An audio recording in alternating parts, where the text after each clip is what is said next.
या न्यूज बुलेटिनचे सहप्रायोजक आहेत गोकुळ.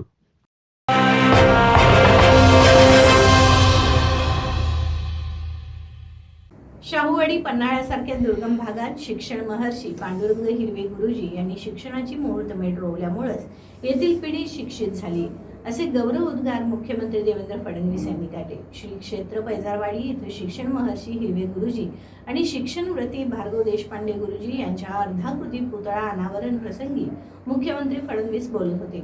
विधानसभा अध्यक्ष राहुल नार्वेकर यांच्या अध्यक्षतेखाली हा कार्यक्रम झाला. मुख्यमंत्री फडणवीस म्हणाले की माझ्या भागातील मुलांना अशिक्षित राहू देणार नाही, काही झालं तरी त्यांना शिक्षित करणारच असा दृढ संकल्प हिरवे गुरुजींनी केला. म्हणूनच या दुर्गम भागातील 3-4 पिढ्या शिक्षणाच्या विविध क्षेत्रात पाहावयास मिळत आहेत. अन्यथा हिरवे गुरुजी नसते तर हे चित्र पाहायला मिळालं नसतं. खरं तर शिक्षणाच्या माध्यमातून नवसमाज घडवण्याचं काम हिरवे गुरुजींनी केलंय.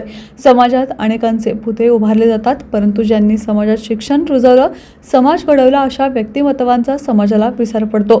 परंतु पैजारवाडीकरांनी या थोर शिक्षण महर्षींची कायमची आठवण ठेवण्यासाठी उभारलेलं हे स्मारक भावी पिढीला प्रेरणादायक ठरेल, असा विश्वासही मुख्यमंत्री फडणवीस यांनी व्यक्त केला.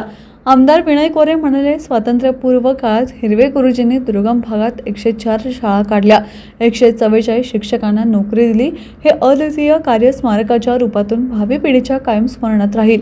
यावेळी पालकमंत्री प्रकाश आंबेडकर, मंत्री हसन मुश्रीफ, मंत्री चंद्रकांत पाटील, मंत्री इंद्रजित नाईक, खासदार धनंजय महाडिक, खासदार धैर्यशील माने, माजी मंत्री अण्णासाहेब डांगे, माजी मंत्री प्रकाश आवाडे, आमदार गोपीचंद पडळकर, अमल महाडिक, राहुल आवाडे, चंद्रशेखर तांदळे, बाजीराव हिरवे उपस्थित होते.